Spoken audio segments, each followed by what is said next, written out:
Hello, welcome to episode number, I think it's 437 of the TEW 8-Way Challenge run. This is going to be SmackDown for week 4 of October 2023. And yeah, we're following on from last week's show where we crowned a new number 1 contender for the World Heavyweight Championship, that being Ilya Dragunov. He defeated LA Knight, Buster Gates, and Daniel Bryan in that main event. And yeah, we continue to build towards Cyber Sunday. Our main event tonight is a Liberty Championship match, Roxy Perez, and what you can have to assume is her last hurdle before Jade Cargill will defend the championship against Queendom's Utami Hayashishita, among other big matches here tonight. So without any more further ado, let's jump straight into tonight's show. Montez Ford and the crew, Bianca, Oro, Jakara, open up the show. And Montez Ford goes, well then, last week, we had not one, not 2, not 3, but 4 people lined up because they wanted a piece of me. Okay, you see, when you're the World Heavyweight Champion, you've got that endless target on your back, and I now know how that feels. But it doesn't matter if it was going to be Daniel Bryan, it doesn't matter if it was going to be Buster again, I beat him, and it was Ilya. So, he may have impressed some guys like Daniel Bryan, like Brock Lesnar, but hey, he lost both those matches. And since he wants to, come swinging for Montez Ford, the Golden Prophet, he can find his ass smacked back down to obscurity. Now, not that I'm scared of Ilya Dragunov, but I've been speaking to Adam Pearce, and I know, as much as it may suck, you guys have got to have a say in this match at Cyber Sunday. So I spoke to Adam Pearce and I said, what if we did a special guest referee? And the options are either my gorgeous, hot, talented wife, Bianca Belair, Jakara, or Oro. And then whoever you have to pick will be the person refereeing that match at Cyber Sunday. Ilya Dragunov then comes out and he goes, Montez, I see that you're coming out here so proudly saying that you think you can defeat me and that you're not scared of me. But here you are crying to authority to get a special referee. And it's got to be somebody who you're friends with. That to me doesn't scream fighting champion, Montez Ford. That screams coward. Because I look into your eyes, Montez Ford, when you're not wearing these stupid sunglasses, and I see fear. I see fear that the Mad Dragon is coming to Las Vegas, and he's gonna smack you into the ground and take that World Heavyweight Championship from you. You can bring out as many people as you want to, Montez. I'll fight them all off for one chance to become World Heavyweight Champion.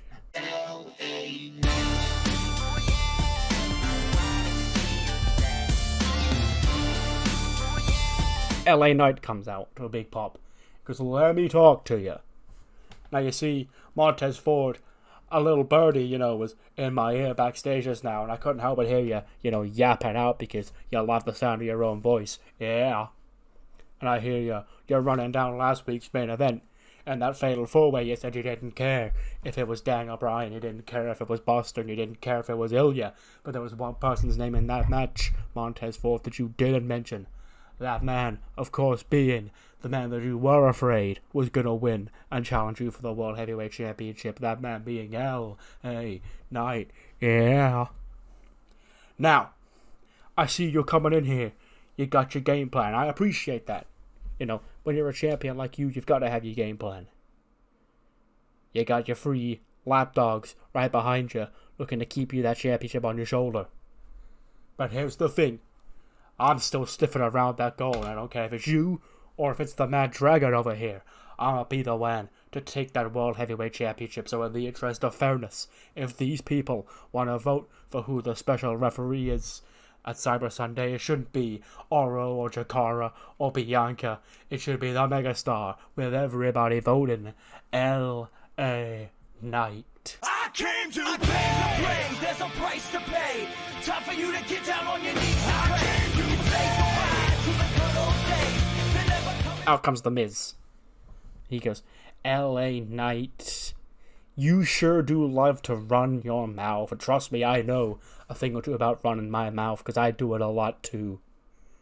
But you can't seem to let go. Okay, LA Knight, you've had, 3 opportunities to become the World Heavyweight Champion since you won King of the Ring? You lost them all. Get over it. And I go, well, I see you coming out here saying I lost every opportunity to become World Heavyweight Champion when you have had countless opportunities over the last, 13 years to win back that championship and you never could do it because your old ass is irrelevant around here right now because you've been replaced by LA Knight. Yeah. It goes, cute. Very cute. But you see, the thing is, that's actually what brings me out here, LA Knight, because you're claiming out here that you're going to be impartial when you clearly have a vendetta against Montez Ford because you know you've tried to take the World Heavyweight Championship from Montez Ford, 3 times? And you failed every single time.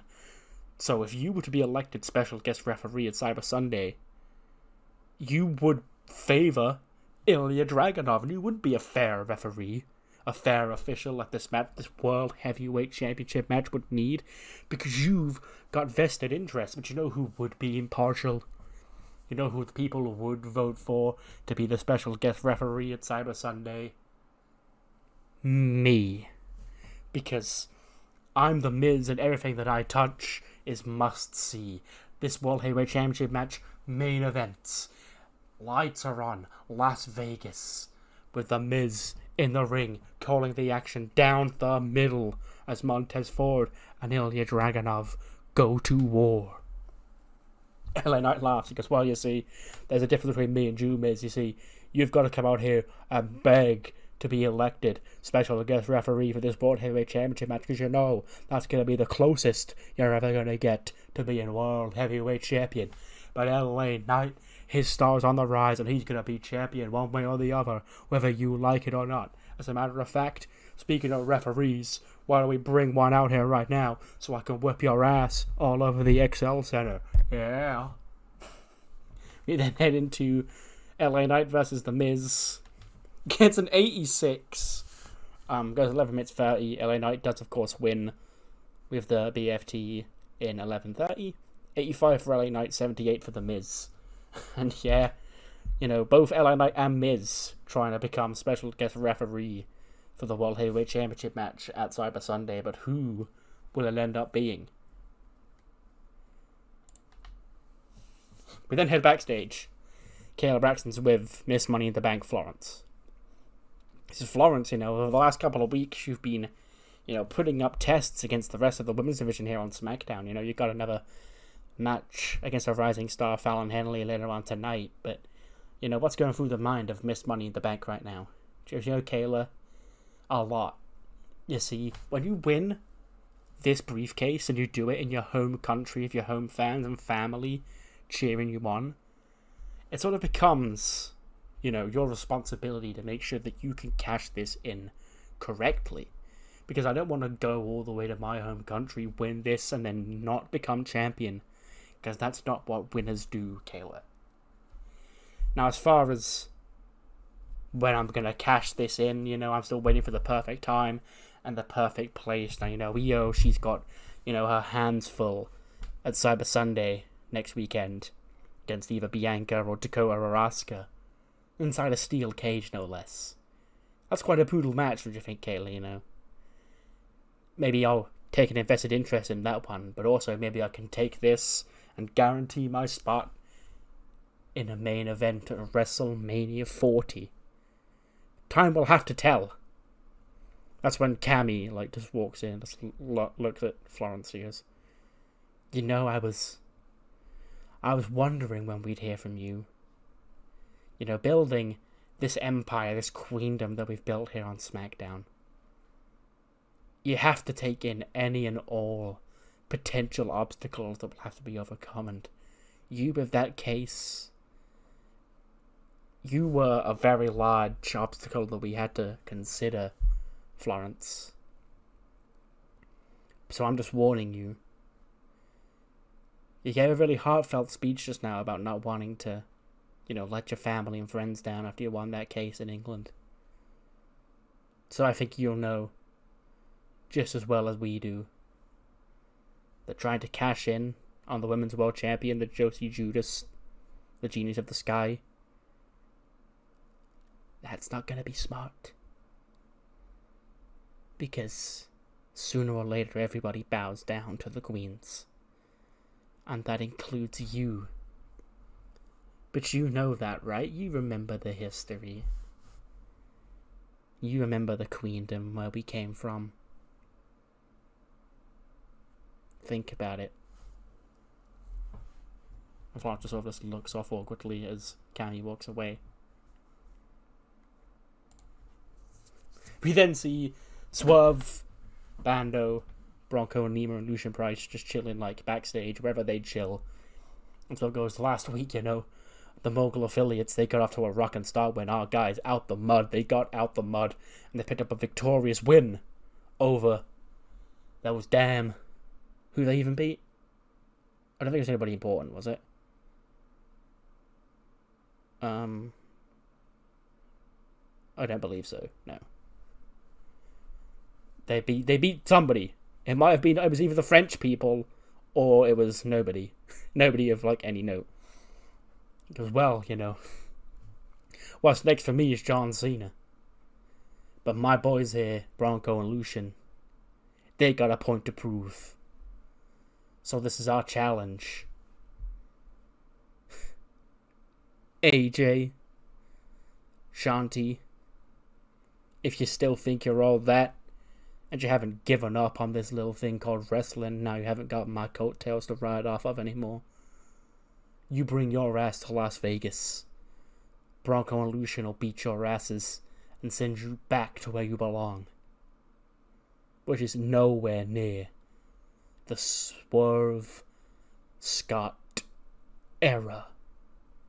And then Lord Bando, he gets them, he goes, and then the Swerve Scott era is going to be cemented at Cyber Sunday, when Swerve Scott destroys and dismantles your hero, John Cena. He does a little dance, because of course he does. 74. Apparently nobody in this match had any psychology that became a disjointed mess. Solo and Nathan Fraser, we set it up last week. Nathan Fraser came to the aid of Seth Rollins after Solo thumbed him in the throat 3 times. I imagine this match is Nathan Fraser makes his entrance first, then as Solo's coming down, he does the dive outside the ring to get the match going. Cuts the entrance off, that spot. But in the end, Solo does put down Nathan Fraser with a Samoan spike in 11:26. 74 for Solo, 87 for Nathan Fraser. Yeah, not too shabby. Even though the psychology thing was a bleh, 74 is okay for a mid-card match like this. Then a cut backstage. Utami's in the Queendom locker room. She's putting her jacket on, and Io's just sat there in the throne. And she's like scolding, like lecturing Utami about tonight when Tegan and Piper walk in. And they go, what's going on here? Cammy goes, well, the Queendom, I've been a busy girl tonight, okay? But I've made sure we've covered all obstacles, okay? Because winning every single championship here on SmackDown, that's the mission statement of Queendom. So tonight, when the heir apparent Utami Hayashishita takes that Liberty Championship, ends that pretty girl Roxy's dreams, then we've only got one more thing left to do, and that's you two. You need to go out there and capture those tag team championships. You two go a long way back, you go further back than those new champions who've been friends for like 2 weeks and became the champions like 4 days ago, okay? Easy targets. So tonight, you're going to be in tag team action again. You're going to win. And we're all going to become champions. And that's when the Queendom takeover truly begins. We haven't got to worry about anyone stealing our championships. Because if, little old Money in the Bank wants to try and cash her briefcase in, we can take care of it.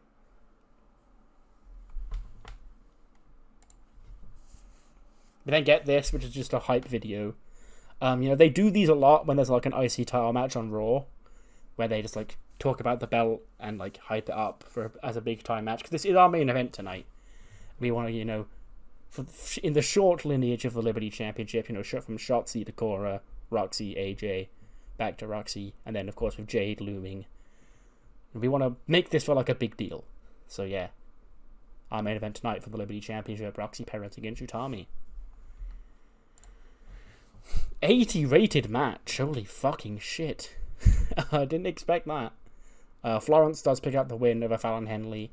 They go a while, actually. 13-28, she wins with the rain flow. 85 for Florence, 47 for Fallon. And yeah. Fallon Henley, I think she wrestled somebody not too long ago. It might have been Utami, where she had a 75. I was like, oh, that's really good for a Fallon Henley match. But now apparently Florence can get 80s out of people. So, yeah. But she is now seemingly in the crosshairs of Queendom. So, who knows? We then cut backstage. Adam Pearce is in his office when in walks The Miz. He goes, did you see that earlier on tonight? Huh? Do you not think that I make the most valid points out of everybody out there? Because Montez Ford, he's got an agenda. LA Knight, he's got an agenda. Me, I'm impartial. I'm your biggest star. You've never quite used me the way I would like to be used around here, Pierce, but you could make it right. You could make me the special guest referee for the World Heavyweight Championship match in Las Vegas. And Pierce goes, Miz, I don't like you. I made it abundantly clear that I don't like you, but God damn it, you've got a way with words. And I'm gonna give you a shot. So next week, here's what we're gonna do. Okay, you are going to team with LA Knight. And Miz goes, what? What do you mean? He goes, oh, let me finish. You're gonna team with LA Knight because you both want to be options to be the special guest referee at Cyber Sunday. And you're gonna face off against Ilya Dragunov and Montez Ford.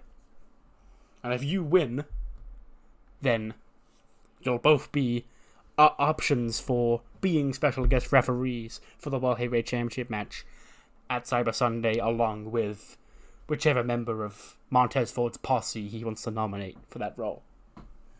And Miz goes, you goddamn son of a bitch, Pierce.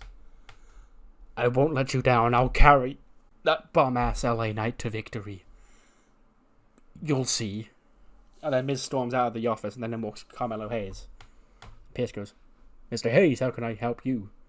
He goes, yeah, I just wanted to, follow up on what we chatted about last week. Pierce goes, ah, yes, that. And then we don't see what they're talking about.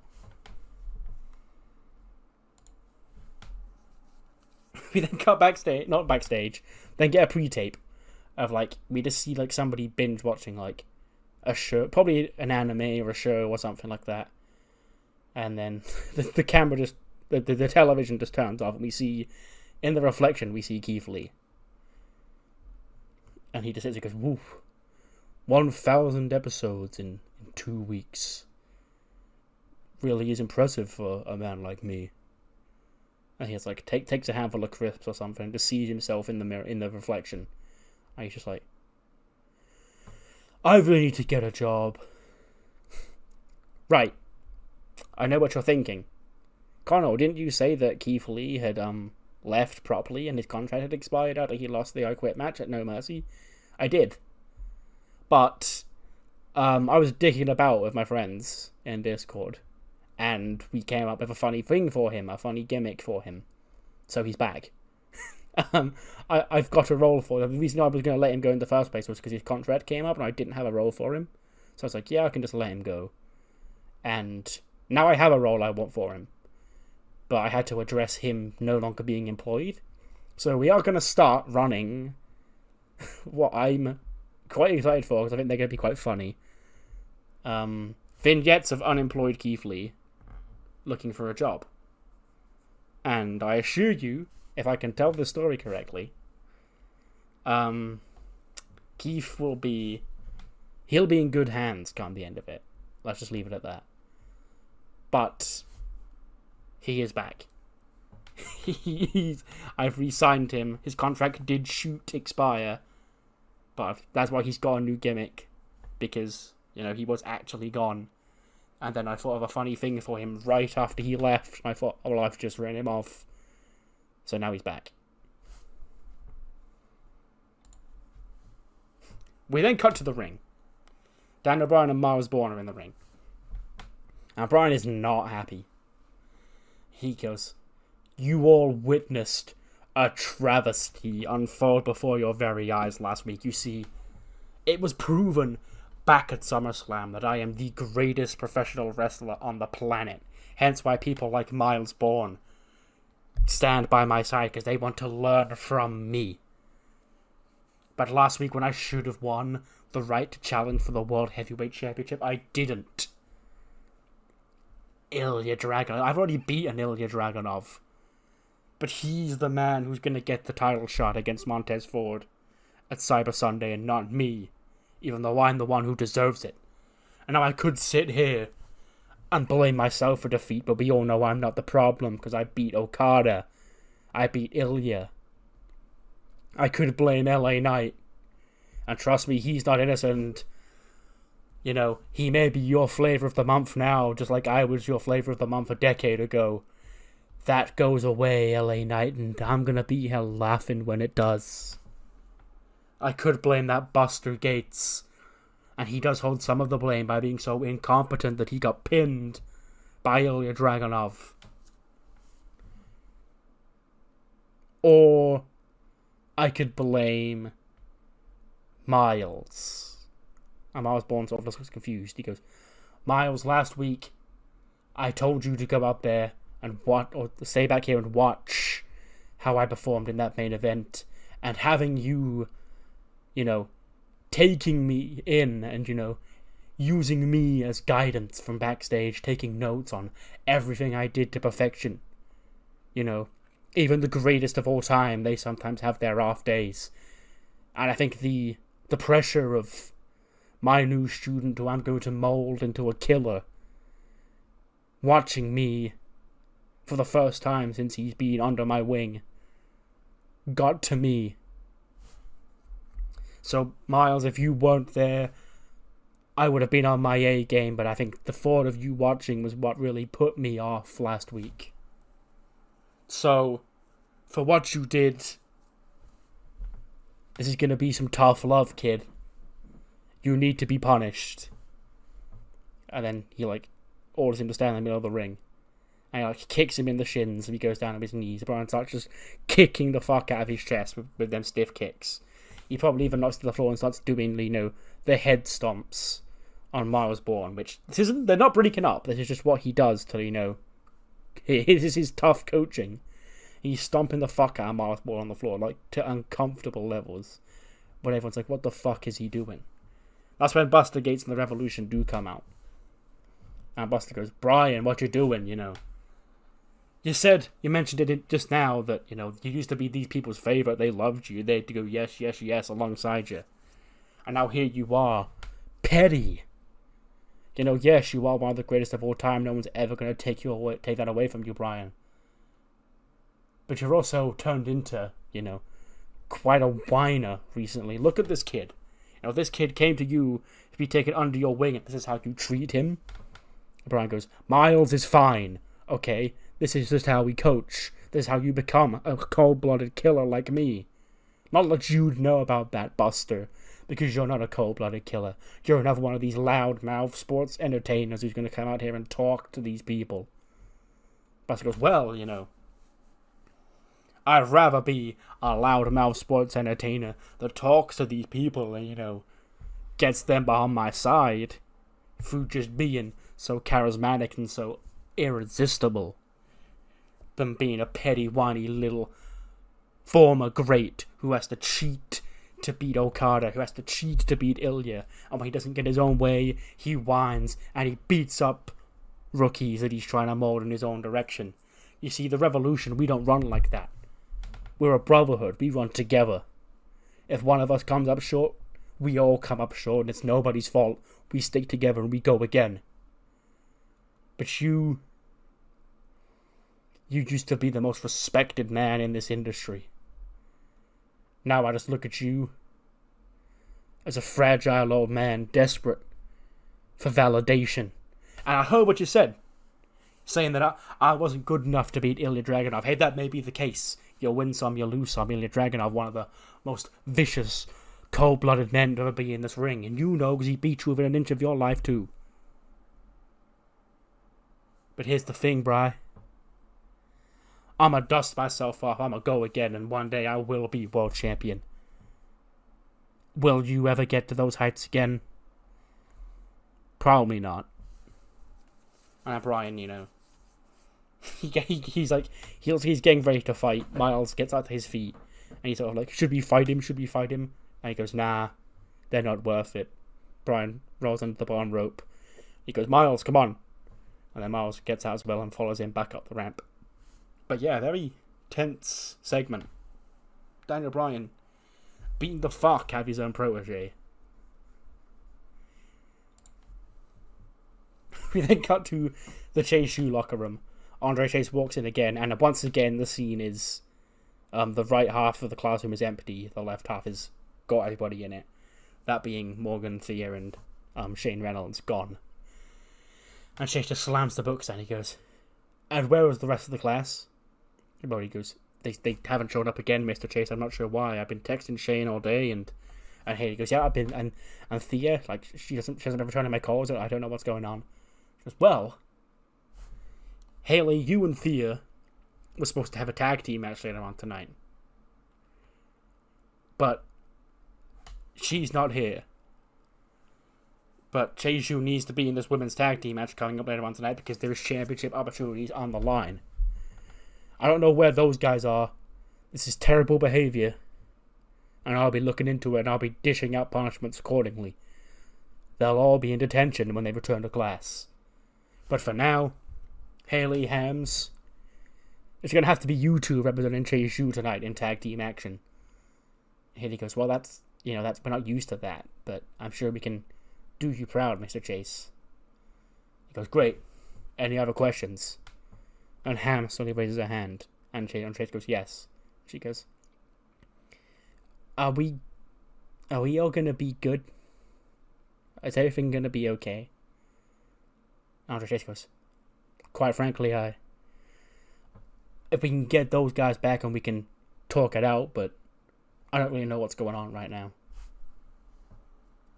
So yes, it seems there's turmoil in Chase U.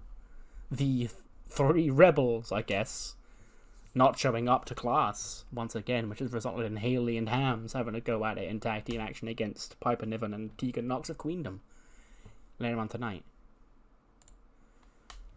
We then get a promo. Kayla is backstage with Roxy in what might be... No, she's not. I was going to say it might be her first appearance on SmackDown, but no, she was on SmackDown when she got called up. So, her first appearance on SmackDown in months, I think. Because Roxy, Big Liberty Championship main event tonight. Utami Hayashishita of Queendom, looking to capture the second piece of championship gold for that faction. And Roxy goes, Kayla, I know what they're thinking, It's the same thing I say every single time I'm out here. They think I'm an easy target. You know who else thought I was an easy target? Aoi Maikawa, Gigi Dolan, even AJ herself. Kairi Sane. I beat all of those people, Kayla. This championship, it's not really been around for too long, but I'm on my mission to make this the most prestigious championship in WWE. Now, a championship is nothing without a fighting champion who puts their heart and soul on the line every time they defend it. And that's what I do. Utami, she's one of the best in the world. She came over to WWE nearly 2 years ago now with that pedigree. But in WWE, she's not really got anything to show for it. That's why she wants this championship so badly. That's why she joined Queendom in the first place. But whether it be Utami or Jade Cargill, one thing's for sure. I'ma fight like my life depends on it.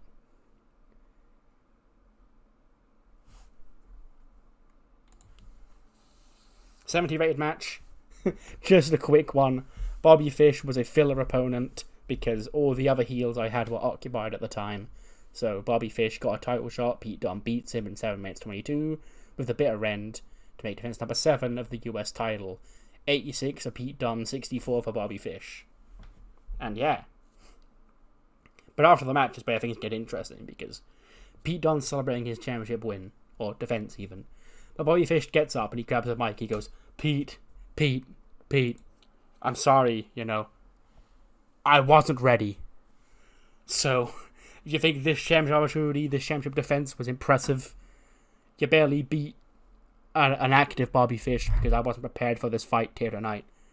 I know I've had a week to prepare, but I've got a busy schedule, So, how about you give me another shot, and next time, I'll take that title from you.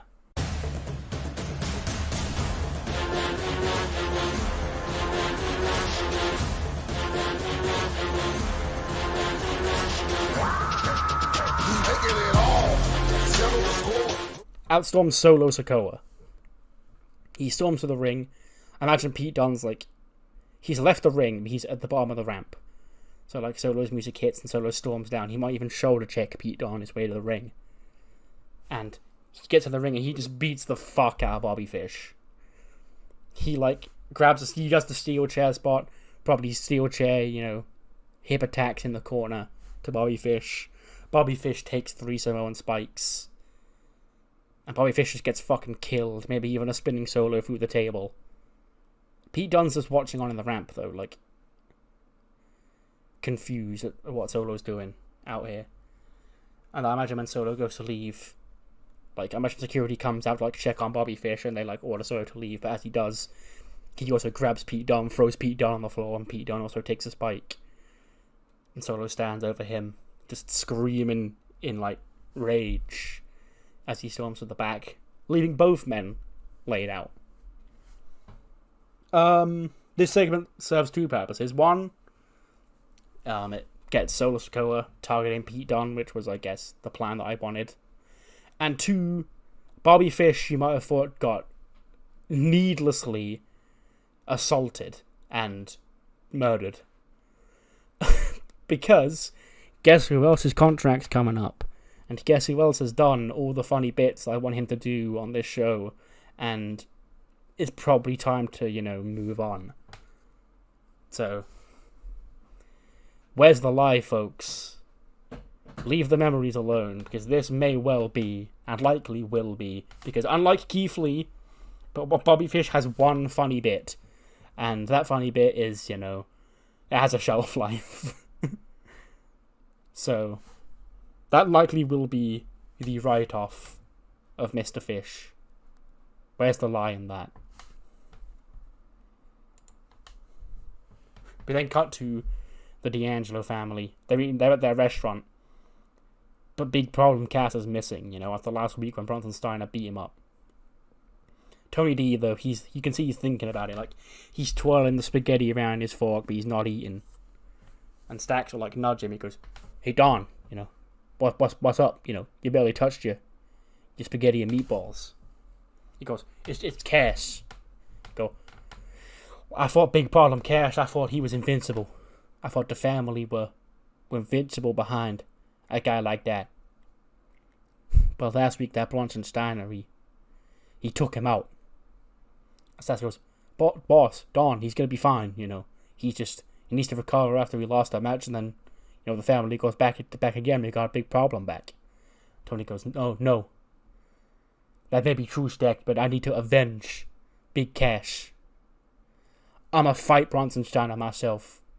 And then they sort of just look up, spit takes galore, and they look at Tony and go, Tony, Don, what do you mean by that? If Big Cash couldn't stop him, what do you think you can? You're going to get yourself killed. Tony goes, boys, Elektra, this is the family. The family's thicker than blood. And if I don't avenge my family, then what kind of a Don am I? And then he storms off. And Stack shits out and goes, Don, wait up. So, Tony D laying down the gauntlet. He's challenging Bronson Steiner to a match next week. I'm sure that will go well. We then see the Montez Ford, Bianca Belair crew chilling backstage, and they're livid. And can you believe what Pierce just said? Okay, so not only, have I got this mad Russian trying to take my championship, but I apparently got a team with the guy next week. All for what? To fight Montez Ford and The Miz? Not Montez Ford, LA Knight and The Miz, because they want to be special referees. Why should either of those be special referees? I'm the champion, you're the franchise player, we should get special privileges around here. And goes, don't even get me started on that, because you see, there should be no Cyber Sunday vote, because, if these people are going to vote, asking will be Dakota into the match instead of me, and that's not going to be on, because I'm the franchise player. This whole thing stinks. I can't wait for Cyber Sunday to be over, because then we can start dominating the show the way we should be, as a franchise player, as a World Heavyweight Champion. But for now, Tez, you're the champion, you got this. The Miz is The Miz, you've beat that LA Knight like 3 times. So when you win next week, all you've got to do is, persevere with Ilya for 10 minutes? And then when you win, it'll be us 3 up to be nominated to be referee at Cyber Sunday. And Tess goes, I suppose you're right. I suppose I shouldn't be worried. It's only LA Knight, right? When he'd never beat me. He can't beat me. I'ma beat him. 74. I'll take that, Especially considering this is a thrown together team and it's not actually DKE. Yeah, that's pretty fine. Tegan and Piper, though, they do win. Tegan pins Haley Pole with a Vulture Culture Destroyer. 73 for Tegan Knock, 64 for Piper Niven, 63 for Hams, and a 53 for Haley Pole. Yeah. Not too shabby, but a win. EO will be happy to see Tegan and Piper picking up a win here tonight, ahead of their, quest to become every single champion on SmackDown. But let's see what Utami can do later on tonight, whether that will be a success or not. Then cut back, Kayla is with Hit Row. She goes, boys, I know it's going to be a difficult time for you with these last couple of weeks, but, we heard it from Swerve and the Mogul affiliates, that Bronco Nima and Lucian Price, Swerve has challenged you two on behalf of them for a match at Cyber Sunday. And Top Dollar goes, Swerve thinks that because we're not under his watch anymore, that we're just going to fade into obscurity, but that ain't what's going to be happening, Kayla. You see, a free Hit Row, free of being, we're not side pieces anymore, we're not background players to the lead role that is Swerve Scott. We're now all equal. And Bronco Nima and Lucian Price, bless them, they've taken another backseat role to be Swerve's henchmen. So, at Cyber Sunday, we've got that point to prove, Kayla, because we got embarrassed by Swerve, a man we once called our brother. But we're gonna prove that we were right all along when we take out his new goons and we watch as the greatest of all time, my hero John Cena, embarrasses Swerve. So yeah, it's on. It'll be Top Dollar and Ashanti Adonis taking on Bronco Nima and Lucian Price. There won't be a vote for that match at all because it will be on the kickoff show. I'll just say that now. There's no vote for that one.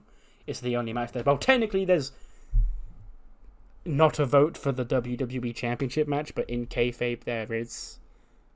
But yeah, that kickoff match is the only match without a vote on it. And then cut backstage. But I've just done 2 Kayla Braxton segments back to back. Never mind. Let's pretend a different interview was there instead. I don't know who that would be, but maybe Tiffany's got a personal interviewer. Maybe it is Mariah May doing it. Actually, yeah, that's better. But she's doing it like right outside like a locker room door. And Mariah May goes, ladies and gentlemen, lights on for the center of the universe, Tiffany Stratton. Tiffany walks into frame. She goes, thank you so much, Mariah, okay? Listen, I know it's been a bit of a couple of tricky weeks around here for me. You know, the universe is still revolving around me, but apparently a lot of people have been not paying attention. Which is why I came here with big news, okay? News that will be the tiffiest of all the news you'll ever hear here on SmackDown. Okay, and then before she can get it out, the door slams open from behind her, and Pete Dunne, like, hobbles out, and he snatches the mic off Tiffany and, like, takes the cameraman away. And we can just see Tiffany, like, moaning in the background as Pete, like, takes the camera. And he goes, Solo! What, you think you're rock hard and solid because you stuck your thumb in a throat of a couple of guys a couple of times? Huh? Well, guess what? I'm a master manipulator, Solo. If you want to try and stick that thumb in my throat, I'll snap it in half and shove it up your ass. So how about it? Next week, me, you, United States title. And he storms off. So there's the challenge made. Pete Dunne challenging Solo Sikoa to a United States Championship match on next week's show. We then get back to Gorilla. Trick Williams is in there, getting ready when Carmelo Hayes walks up and he goes, Hey Trick. He goes, well, Melo, where have you been? He went, me and Adam Pearce just have to sort something out. Okay, it's good, but, this tag team championship thing, we're going to rock it. Trick Melo gang is tag team champions, it's got a nice ring to it, but those Creed brothers, they're no joke. Especially with William Regal by their side. And he goes, that's right, Melo. But all we gotta do is beat them Creeds, Julius, he's just one match in like a year and a half. Okay, we'll beat his ass, and then we'll go beat Kevin Owens and Sami Zayn, and we'll become the SmackDown Tag Team Champions. Trick Melo gang forever? And Melo just goes, yeah, forever. Then the music hits and they walk out. In a 73. Yeah. The Creeds pick up the win. Brutus Creed pins Trick Williams with the Brutus Bomb in 15-15. 74 for Trick, 82 for Melo, 70 for Brutus, and a 44 for... Julius is the one who needs to get his work up. I think they've got like the same pop, because Brutus didn't really gain much pop in NXT in the year he was down there. But his skills, as you can tell, are a lot higher. I had to keep both of them strong. That is a former world champion. And Trick actually himself has got like 74 pop as well. So, yeah. But a big win for the Creed brothers here. William Regal by their side. They look to be next in line for the SmackDown Tag Team Championships. Next week, though, it's going to be a pretty fun show. Because we just heard it earlier on tonight. The United States Championship will be on the line. As Pete Dunne, he's held that championship since Money in the Bank in London. He's defended it like 10 times. But this might be his toughest challenge to date. As he takes on Solo Sikoa. A fresh, newly single Solo Sikoa. He's not broken up or anything. I just realised I worded that funny. He's not been divorced. It's newly single as in newly singles, as in a singles wrestler. Anyway, on top of that, we've got a big tag team match with Cyber Sunday implications. We know it will be Ilya Dragunov against Montez Ford for the World Heavyweight Championship at the pay-per-view. But who will be the special referee? We don't even know the votes yet, because The Miz and LA Knight both want in, and they've got to coexist to make it happen when they team up to face Tez and Ilya next week on the show, as well as Tony D'Angelo. You can call him brave, you can call him stupid, I'm not sure either would be wrong. But he's challenged Bronson Steiner to a match on next week's show to avenge Big Problem Cass. And ahead of their match at Cyber Sunday next weekend, John Cena is back. The greatest of all time will go face to face with Swerve Scott on next week's SmackDown, which will probably be in Vegas as well, because, it's the day before the pay-per-view. In a 91, I hoping this was going to be good. I didn't think it would be blue good. This match goes 18 minutes. It's Roxy Perez taking on Utami Hayashishita. And, there's not really much interference. Maybe the Queendom girls are out there, like Cammy would come out with Piper and Tegan. Io, we don't see her at all. But the finish comes, Roxy's trying to fight her off, but Dakota Kai does come out, and she tries to even the odds. She fights off with Tegan and Piper. Maybe Asuka also shows up as well, but primarily just Dakota, because in the end, when the referee's distracted by Cammy or something at ringside, Dakota would deliver a boot to the side of the head of Utami Hayashishita, allowing Roxy to hit Pop Rocks and retain the championship. A 79 for Roxy, 86 for Utami. 91 for the match is really fucking good. But yeah, big win for Roxy Perez here tonight, retaining the Women's Liberty Championship. Then after the match, Asuka is here now, if she wasn't now here earlier on. And there's a big brawl to end the show, but it will end this time with the Queendom girls standing tall. Because, I don't know, I just feel like the babyfaces always do. So, yeah. The Queendom girls stand tall. Utami gets her heat back. She's not the champion, but she did just lay out the woman who cost her the belt, that being Dakota Kai. That ends the show. Gets us a 92 rating, which is really fucking good. But we're actually not done with big championship matches here tonight, because we do have Velocity coming up next, which will feature a trios championship match, as Jorge Santana, Rush, and Santos Escobar challenge Death from Above. What should be a very, very good episode of Velocity kicks off with a fucking banger of a match. The God, Kyle O'Reilly, is back, and, you know, he does a lot of jobs on ECW, so I've given him a win here tonight. He defeats Cedric Alexander in 17-22 with a brainbuster. The match gets an 86, and, you know, I criticised him at the pay-per-view, because he's usually the God, and he scores, like, incredibly high ratings, but he got, like, a 70-odd at the pay-per-view. I went, Kyle, come on. But I give him a match here. He does get an 89, so shout out to the God, Kyle O'Reilly. And Cedric gets a 70. But yes, it is a banger to kick off this championship edition of Velocity. Speaking of championships, Velocity's #1 interviewer, Sho Funaki, is backstage, and his guest is Axiom. We've seen Axiom a couple of times on Velocity, but we rarely see interview time, but he wants an interview here tonight.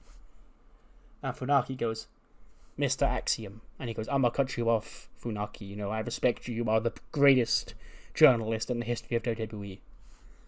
Have you seen the Cruiserweight Champion here tonight? And Funaki just shakes his head and goes, no. And actually goes, well, you know, I was hoping they'd be here because I was hoping to speak to them about the Cruiserweight Championship. Then Kylon Rogers walks in and he goes, what? Listen here, mate. You know, you've been here for, 2 minutes? You've had 2 matches. You know, you're not in Cruiserweight Championship contention, mate. If you want to prove that, how about me and you one-on-one tonight? And Axiom goes, I would love it. I'm looking forward to it. And then we do get Axiom against Kylon Rogers. Only gets a 52, because apparently they're both unimportant. But for 2 unimportant people, 52 is a fucking banger of a match. I'm just saying. You know, usually they get, like, in the yellow. But it is Axiom who does win. He beats Kylon Rogers in 11:34 with that golden ratio. 63 for Axiom and a 57 for Kylon Rogers. And then, in our Trios Championship main event, it gets an 85. And we have new Cruiserweight Trios champions. As Rush, Jorge Santana, and Santos Escobar finally unseat Death from Above. Santos pins Lince Dorado with a Phantom Driver because Dominic Mysterio runs. He doesn't come out with them. Like, they come out just as a trio, probably with Beatrice, because I did put her in there to counteract Cynthia Crespo. But Dominic does come out, he, like, hits Lince with something illegal, and then a Phantom Driver. And we have new Cruiserweight Trio champions, LA Extreme. Rush, Jorge Santana, and Santos Escobar. Dominic celebrating, you know, he's losing his fucking mind. Jorge, Rush, and Santos, they're, you know, really serious. Don't particularly care for Dom, but, you know, their little bro, he came in clutch tonight. And Velocity goes off the air with a title change, of all things. In a show that gets us a 79, in terms of Velocity, that's world class. What matters more is what you thought of the show, mainly of SmackDown. And I'll see you next time when we finally enter the month of November. It's December IRL. We're just entering November in the game. It's really annoying, but hey ho, we move. Hopefully you're going to try and smash out 2 months worth in IRL 1 month, so I'm at the new year come the actual new year. It's a tough ask because my work is always really busy, but we'll see. Maybe this isn't a thing that annoys you, but it is a thing that annoys me. See you then.